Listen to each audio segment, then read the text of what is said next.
Good morning everyone. મારું નામ છે જનેશ પટેલ અને ક્રિષ્ના સ્કૂલ તરફથી આજે આપણે આગળ વધીશું ચેપ્ટર નંબર 7 પી વિભાગના તત્વોમાં. તો સમૂહ નંબર 15 અને સમૂહ નંબર 16 વિશે આપણે પૂરતી માહિતી મેળવી ચૂક્યા છીએ. તો હવે સ્ટાર્ટ કરીએ સમૂહ નંબર 17.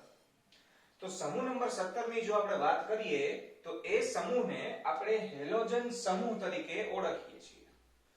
હવે હેલોજન સમૂહ છે એ સૌથી પહેલા તો આવર્તક કોષ્ટકનો સૌથી અગત્યનો સમૂહ છે, કારણ કે એના નામમાં જેનો મતલબ છે એ ઘણી બધી જગ્યાએ કેવી રીતે ઉપયોગી છે એની વાત અહીંયાથી જ આપણે ચાલુ કરીએ. સૌથી પહેલા વાત કરીએ હેલો શબ્દની. હેલો મતલબ ક્ષાર અને જન, જન મતલબ જનસ. હેલોજન્સ, જનસનો મતલબ થાય છે ઉત્પન્ન કરવું. તો જે ક્ષાર ઉત્પન્ન કરે છે એવા તત્વો એટલે કે હેલોજન તત્વો. આ બધા જ અધાતુ છે. છેલ્લા બેની જો વાત કરીએ તો ધાતુ છે અને રેડિયો એક્ટિવ છે. આખો સમૂહ આપણે પહેલા તો યાદ રાખીએ. ફ્લોરીન, ક્લોરીન, બ્રોમીન, આયોડીન, એસ્ટેટાઇન અને ટેનેસીન. મોટા ભાગે 9મા ધોરણથી આ આખો સમૂહ આપણે રિપીટેડલી બોલતા આવીએ છીએ, એટલે આના માટે કોઈ શોર્ટકટ બનાવવાની જરૂર નથી. આખો સમૂહ એમનેમ આપણને યાદ છે. Fluorine, chlorine, bromine, iodine. આ ચાર વિશે આપણે સતત ને સતત વાતો કરતા હોઈએ છીએ, એટલે ચાર વસ્તુ લાઈનમાં આપણને યાદ જ છે. માત્ર આ બે વસ્તુ આપણે યાદ રાખવાની જરૂર છે. એસ્ટેટાઇન અને ટેનેસીન બંને રેડિયો એક્ટિવ છે. ફ્લોરીન, ક્લોરીન, બ્રોમીન, આયોડીન, એસ્ટેટાઇન અને ટેનેસીન. જેમ આપણે 15મા સમૂહ અને 16મા સમૂહમાં વાત કરેલી હતી કે ભાઈ દરેક તત્વો ક્યાંથી મળે છે, કેવી રીતે મળે છે, એમના પ્રાપ્તિ સ્થાન વિશે વાત કરેલી હતી. એની જેમ જ અહીંયા આપણે 17મા સમૂહના પ્રાપ્તિ સ્થાન વિશે વાત કરીશું. સૌથી પહેલા આપણે વાત કરીએ ફ્લોરીનની. તો ફ્લોરીનના મુખ્યત્વે આપણને પૃથ્વીના પોપડામાંથી અદ્રાવ્ય ફ્લોરાઇડ સંયોજનો મળે છે. પૃથ્વીના પોપડામાંથી ફ્લોરીન આપણને મુખ્યત્વે અદ્રાવ્ય ફ્લોરાઇડ F- સ્વરૂપે મળે છે. અમુક ઉદાહરણ તમને અહીંયા આપ્યા છે, જેમ કે CaF2 નામ છે ફ્લોરસ્પાર, કેલ્શિયમ ફોસ્ફાઇડ ફ્લોરાઇડ. ત્યારબાદ આપણે વાત કરીએ Na3AlF6 ક્રાયોલાઇટ તરીકે ઓળખાય છે. આનો ઉપયોગ આપણે 10મામાં કર્યો હતો હોલ હેરાલ્ડ પદ્ધતિની અંદર. ત્યારબાદ Cl3PO4 twice 3 times into CaF2 જેને આપણે ફ્લોર એપેટાઇટ તરીકે ઓળખીએ છીએ. આ એપેટાઇટ ખનિજ ફોસ્ફરસની પણ ખનિજ છે, જે આપણે આગળ ભણી ગયા છે. આ ઉપરાંત ફ્લોરીન ક્યાંથી મળે છે તો ભાઈ એ જમીનની અંદર પણ રહેલો છે ફ્લોરાઇડ સ્વરૂપે. ઉપરાંત નદીના પાણીમાંથી આપણને મળે છે. વનસ્પતિઓમાંથી ફ્લોરાઇડ મળે છે. આ ઉપરાંત પ્રાણીઓના હાડકા અને દાંતની અંદર તે રહેલો હોય છે. સમુદ્રના પાણીમાં સોડિયમ, પોટેશિયમ, કેલ્શિયમ અને મેગ્નેશિયમ જેવી ધાતુઓના ક્લોરાઇડ, બ્રોમાઇડ અને આયોડાઇડ રહેલા છે. આપણને ખબર છે સમુદ્રનું પાણી ખારું છે, તો એનું મુખ્ય કારણ છે NaCl. આ ઉપરાંત બીજા પણ એમાં ક્ષાર હોય છે, NaBr, NaI અલ્પ માત્રામાં હોય, KCl, KBr, Ki, CaCl2, CaBr2, CaI2, MgCl2, MgBr2, MgI2. તો આ બધા ક્ષાર સમુદ્રના પાણીમાં ઓગળેલા હોય છે, એટલે સમુદ્રનું દ્રાવણ એક મોટા ક્ષારનું દ્રાવણ છે એમ આપણે કહી શકીએ. એમાં મુખ્યત્વે પાણીના વજનથી, દળથી 2.5% જેટલું NaCl નું દ્રાવણ છે. સમુદ્રના પાણીની અંદર 2.5% આશરે NaCl ઓગળેલો છે એના વજનથી. આ ઉપરાંત શુષ્ક સમુદ્રી નિક્ષેપો એટલે કે સમુદ્રનું પાણી આપણે સૂકવી દઈએ ત્યાર પછી જે અવશેષ વધે છે એ અવશેષની વાત કરીએ તો એની અંદર મુખ્યત્વે NaCl અને કાર્નેલાઇટ. કાર્નેલાઇટ એક દ્વિક્ષાર છે. KCl MgCl2 6H2O. આ ખાસ યાદ રાખજો, આ 1 માર્કનો IMP પ્રશ્ન છે કાર્નેલાઇટ. ત્યારબાદ વાત કરીએ તો કેટલાક સમુદ્રી જીવ એવા છે કે એમનું તંત્ર જે છે, શરીર, એ આયોડીન ધરાવે છે. મતલબ કે 0.5% આયોડીન છે એ સમુદ્રી વનસ્પતિઓમાં પણ જોવા મળે છે. એના સિવાય વાત કરીએ તો ચીલી સોલ્ટપીટર અને ઇન્ડિયન સોલ્ટપીટર, આ બે શબ્દો આપણે આગળ ભણી ગયા.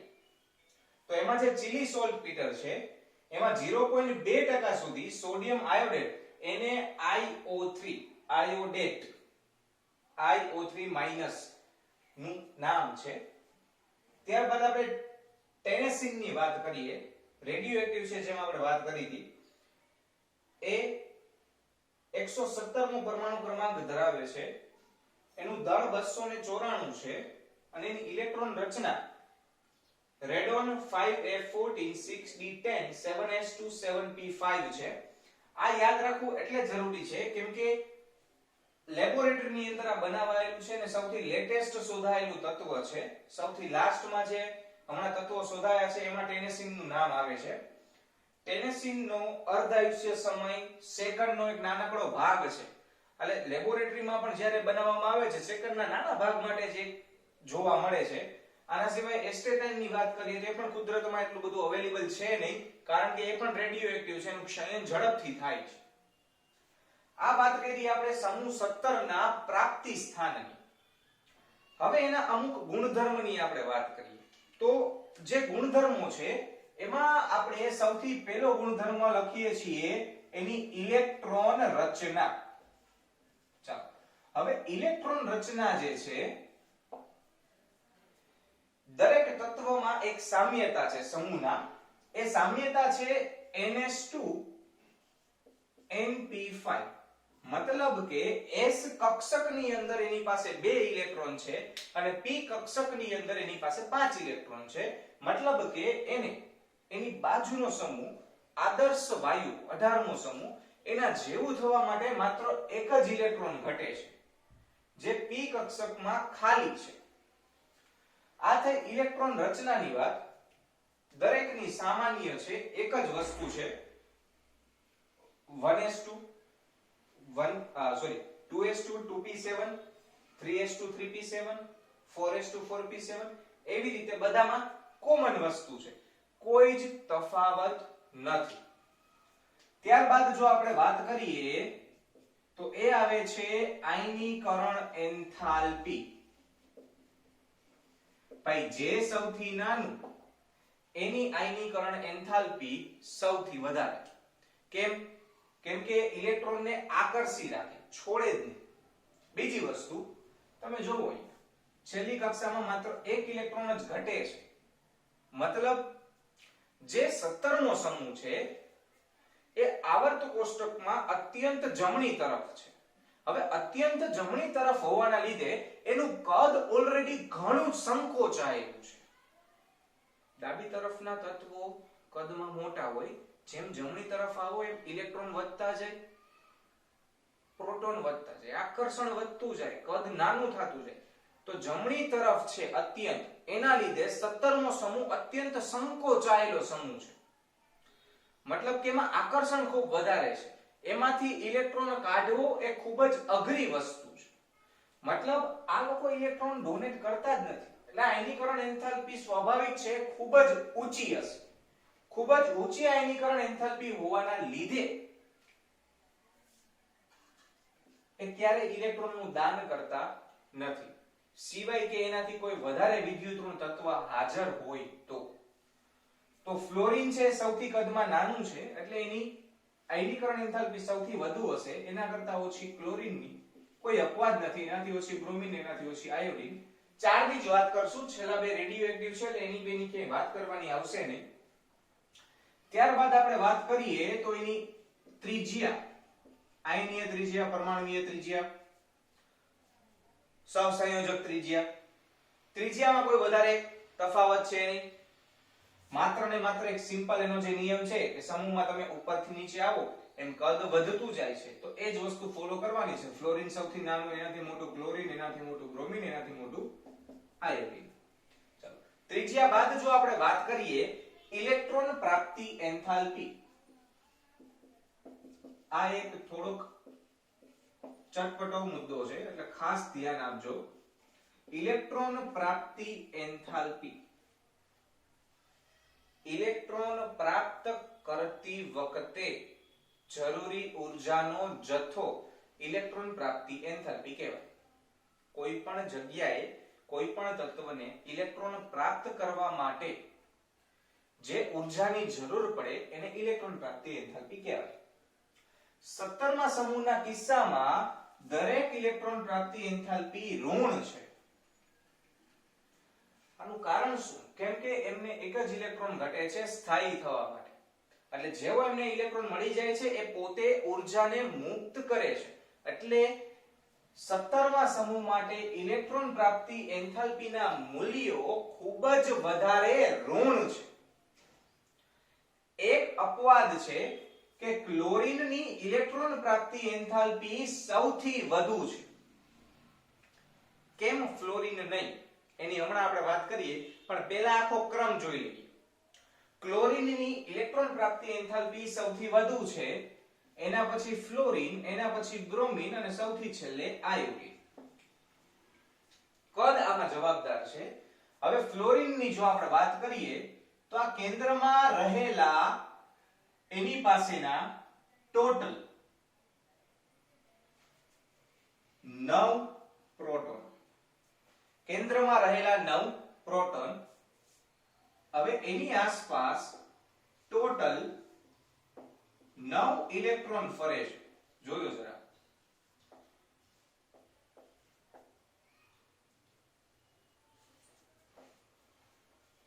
હવે આ જે 9 ઇલેક્ટ્રોન છે અને કેન્દ્રમાં રહેલા 9 પ્રોટોન છે, એ 9 પ્રોટોન અને 9 ઇલેક્ટ્રોન વચ્ચેનું આકર્ષણ એટલું બધું મજબૂત છે કે એનું કદ અત્યંત નાનું થઈ ગયું છે. કદ અત્યંત નાનું થઈ જવાના લીધે આ જે ઇલેક્ટ્રોન વચ્ચેનું ડિસ્ટન્સ છે એ ઘટી જશે.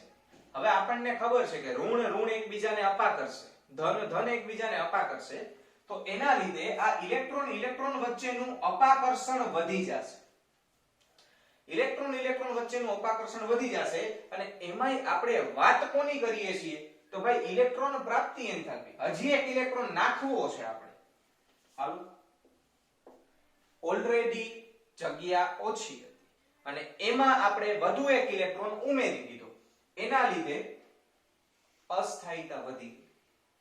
મતલબ કે એને જેટલી ઉર્જા મુક્ત કરવી જોઈએ એટલી ઉર્જા એ મુક્ત નહીં કરે, એનાથી ઓછી ઉર્જા મુક્ત કરશે અને એના લીધે એ ક્લોરીન કરતા ઓછી ઇલેક્ટ્રોન પ્રાપ્તિ એન્થાલ્પી ધરાવે છે. પછી કોઈ અપવાદ છે નહીં. એના પછી વાત કરીએ વિદ્યુત ઋણતાની, તો વિદ્યુત ઋણતામાં કોઈ અપવાદ છે નહીં. ફ્લોરીન સ્વાભાવિક રીતે સૌથી વધુ વિદ્યુત ઋણ છે, એનાથી ઓછું ક્લોરીન, એનાથી ઓછું બ્રોમીન ને એનાથી ઓછું આયોડીન. આખા આવર્ત કોષ્ટકમાં સૌથી વધુ વિદ્યુત ઋણ તત્વ ફ્લોરીન. એનાથી વધારે વિદ્યુત ઋણ કોઈ છે નહીં. ફ્લોરીનને તમે એકવાર ઇલેક્ટ્રોન આપી દેશો, મતલબ કે એકવાર F- થઈ ગયો તો F- માંથી પાછો F કરવો અશક્ય છે, કારણ કે ફ્લોરીન કરતા વધુ વિદ્યુત ઋણ કોઈ છે નહીં. એના પછી વાત કરીએ ભૌતિક ગુણધર્મ. તો સૌથી પહેલા ફ્લોરીન. ફ્લોરીન છે એ આછા પીળા રંગનો વાયુ છે. ફ્લોરીન છે એ આછા પીળા રંગનો વાયુ છે. ત્યારબાદ આપણે ક્લોરીનની જો વાત કરીએ તો એ લીલાશ પડતા પીળા રંગનો વાયુ છે. ક્લોરીન છે એ લીલાશ પડતા પીળા રંગનો વાયુ છે. ત્યારબાદ બ્રોમીનની વાત કરીએ તો બ્રોમીન છે એ લાલાશ પડતા રંગનો પ્રવાહી છે. કેમ કલરફુલ છે એની હમણાં હું વાત કરું તમને. અને છેલ્લે આયોડીન છે, તો આયોડીન છે એ જાંબલી રંગનો ઘન પદાર્થ છે. ફરીથી ક્લોરીન છે આછા પીળા રંગનો વાયુ છે, ક્લોરીન છે લીલા પીળા રંગનો વાયુ છે, બ્રોમીન છે લાલાશ પ્રવાહી છે અને આયોડીન છે જાંબલી રંગનો ઘન પદાર્થ છે. આ રંગ કેમ છે દરેક પાસે? તેનું કારણ છે એનો અયુગ્મિત ઇલેક્ટ્રોન. p કક્ષકમાં રહેલો અયુગ્મિત ઇલેક્ટ્રોન, મતલબ px ની અંદર બે ઇલેક્ટ્રોન, py ની અંદર બે ઇલેક્ટ્રોન, પણ pz એક જ ઇલેક્ટ્રોન ધરાવે છે. અયુગ્મિત ઇલેક્ટ્રોન હોવાના લીધે એ આવા રંગ દર્શાવે છે. બાકી શક્ય નથી કે કલરફુલ હોય. એના પછીની જો આપણે વાત કરીએ તો ફ્લોરીન અને ક્લોરીન એ બંને પાણી સાથે પ્રક્રિયા કરે છે. ધ્યાનથી સાંભળજો. ફ્લોરીન અને ક્લોરીન બંને પાણી સાથે પ્રક્રિયા કરે છે, જ્યારે બ્રોમિન અને આયોડીન પાણીમાં અલ્પ દ્રાવ્ય છે. ફ્લોરીન અને ક્લોરીન પાણી સાથે પ્રક્રિયા કરે છે, બ્રોમિન અને આયોડીન પાણીમાં અલ્પ દ્રાવ્ય છે, પૂરેપૂરા દ્રાવ્ય નથી. તો આ આપણે વાત કરી એના ભૌતિક ગુણધર્મો વિશે કે ભાઈ એ કેવા કેવા ગુણધર્મ ધરાવે છે, એની અંદર કેવા કેવા રંગો રહેલા છે, કોણ ઘન, કોણ પ્રવાહી, કોણ વાયુ. હવે એના સિવાય આપણે વાત કરીએ તો હજી એક ગુણધર્મ આપણે બાકી રહી ગયો છે, બંધ વિયોજન એન્થાલ્પી. તો જે પ્રોબ્લેમ આપણને ઇલેક્ટ્રોન પ્રાપ્તિ એન્થાલ્પીમાં પડેલી હતી, સેમ પ્રોબ્લેમ આપણને અહીંયા પડશે બંધ વિયોજન એન્થાલ્પીની અંદર.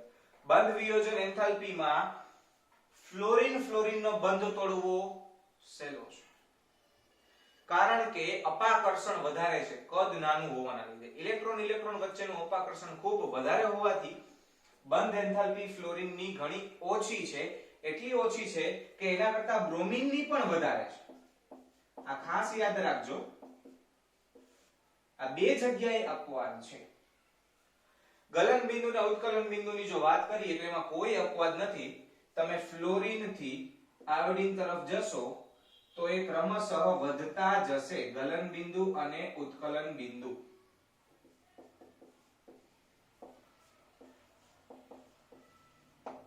ફરીથી એકવાર આખી વસ્તુ રિવાઇઝ કરી લઈએ આપણે. સૌથી પહેલા વાત કરીએ એની ઇલેક્ટ્રોન રચનાની, તો ઇલેક્ટ્રોન રચના છે NH2NP5. મતલબ કે એક ઇલેક્ટ્રોન એમની પાસે આદર્શ વાયુ જેવું બનવા કરતા ઓછો છે. હવે જો એની આયનીકરણ એન્થાલ્પીની વાત કરીએ તો ફ્લોરીનનું કદ સૌથી નાનું હોવાના લીધે એની આયનીકરણ એન્થાલ્પી સૌથી વધુ છે.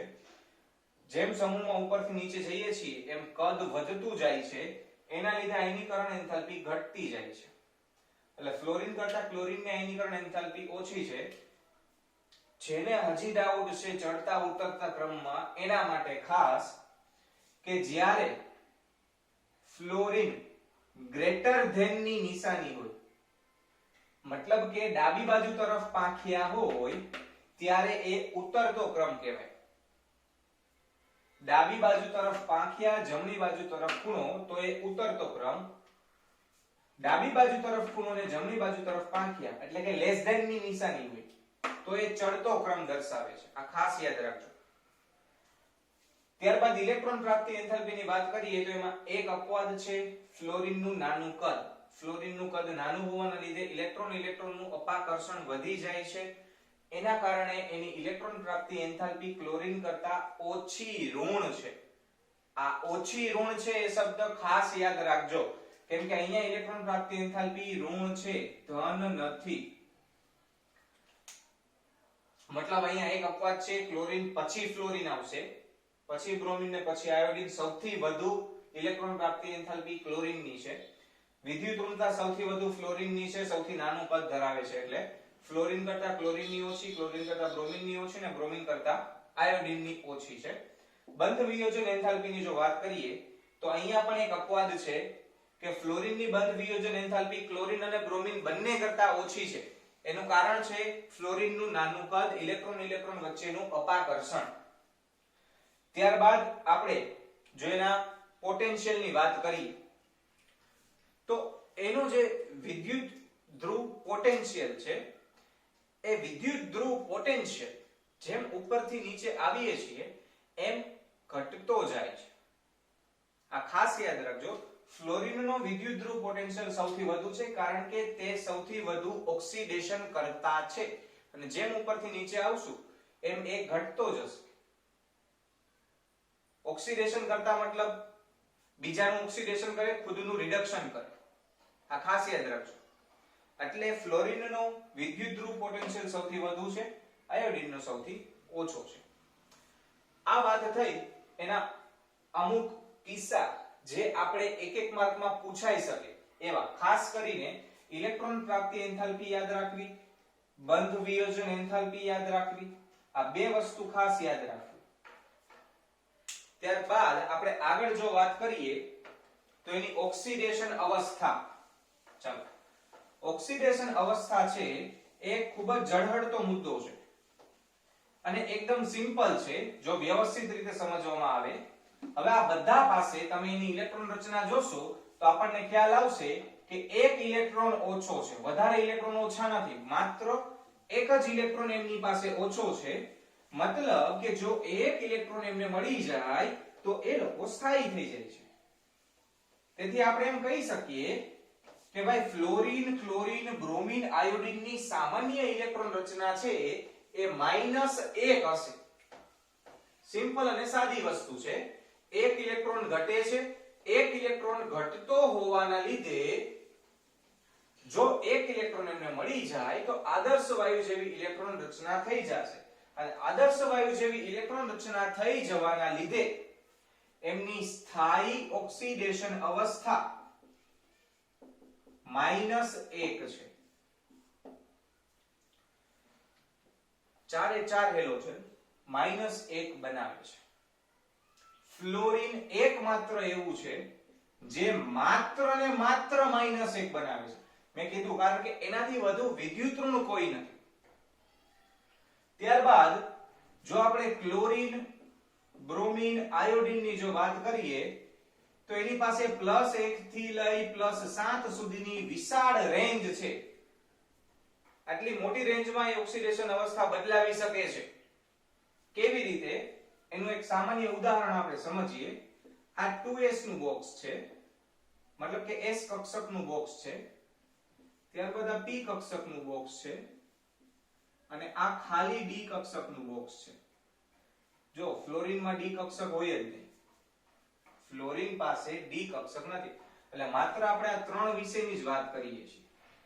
સૌથી પહેલા આ બનાવીએ. ચલો, 3s2 ચાલો, અહીંયા એક અયુગ્મિક ઇલેક્ટ્રોન છે, તેથી તે +1 અથવા -1 ઇલેક્ટ્રોન રચના બતાવી શકે છે. મતલબ કે એ આ એક ઇલેક્ટ્રોનને ગુમાવી શકે છે અથવા એક ઇલેક્ટ્રોનને મેળવી શકે છે, એટલે +1 અથવા -1. હવે એમાં આપણે થોડોક ફેરફાર કરીએ. અહીંયાથી એક ઇલેક્ટ્રોન કાઢી અને આપણે d કક્ષકમાં જવા દઈએ. હવે તો ભાઈ હવે એની પાસે 3 ઇલેક્ટ્રોન હોવાના લીધે એક કામ કરીએ, આપણે અલગથી જ બનાવી દઈએ એટલે મિક્સ ના થાય. ચાલો, 2 ઇલેક્ટ્રોન અહીંયા, 2 ઇલેક્ટ્રોન અહીંયા, એક અહીંયા, એક અહીંયા અને એક અહીંયા. હવે 3 અયુગ્મિક ઇલેક્ટ્રોન છે, એટલે કાં તો એ 3 ઇલેક્ટ્રોન ગુમાવી શકે અથવા 3 ઇલેક્ટ્રોન મેળવી શકે. ફરી એકવાર એ વસ્તુ કરીએ આપણે.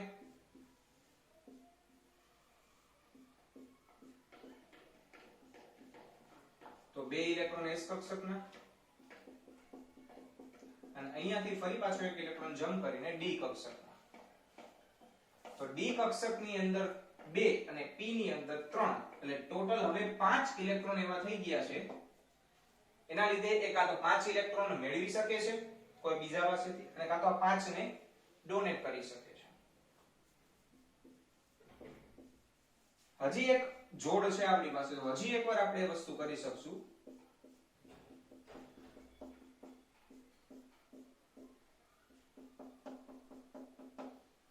તો હવે ટોટલ 7 અયુગ્મિક ઇલેક્ટ્રોન થઈ ગયા છે. તો કાં તો એ 7 ઇલેક્ટ્રોન મેળવી શકે છે ને કાં તો 7 ઇલેક્ટ્રોન ગુમાવી શકે છે. મતલબ કે ક્લોરીન, બ્રોમીન અને આયોડીન +1 થી માંડીને +7 સુધીની વિશાળ રેન્જમાં અલગ અલગ ઓક્સિડેશન અવસ્થા દર્શાવી શકે છે. પણ ક્યારે?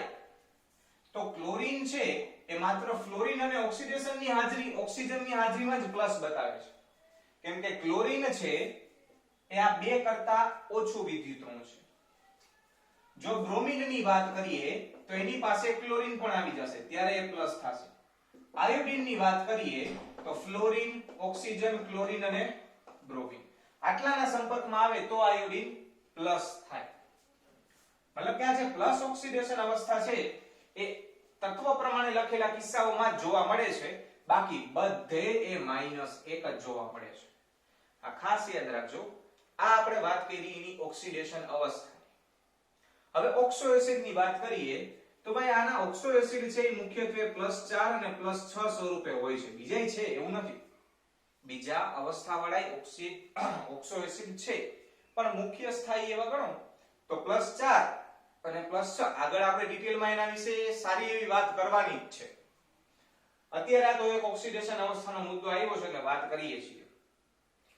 ફ્લોરીન માત્ર ને માત્ર -1, ક્લોરીન બ્રોમિન આયોડીન -1 ની સાથે +1 થી +7 સુધીની વિશાળ રેન્જમાં ઓક્સિડેશન અવસ્થા બતાવે છે. ઓક્સો એસિડ સાથે +4 અને +6 જેવી ઓક્સિડેશન અવસ્થા બતાવે છે. ક્યારે ક્યારે તો ભાઈ ક્લોરીન છે ફ્લોરીન અને ઓક્સિજન સાથે ધન બની શકે છે. બ્રોમિન છે એ ફ્લોરીન ઓક્સિજન અને ક્લોરીન સાથે ધન બની શકે છે. આયોડીન છે તો એ ફ્લોરીન ઓક્સિજન અને ક્લોરીન સાથે ધન બની શકે છે. બાકીના કિસ્સાઓમાં એ હંમેશા ઋણ હશે.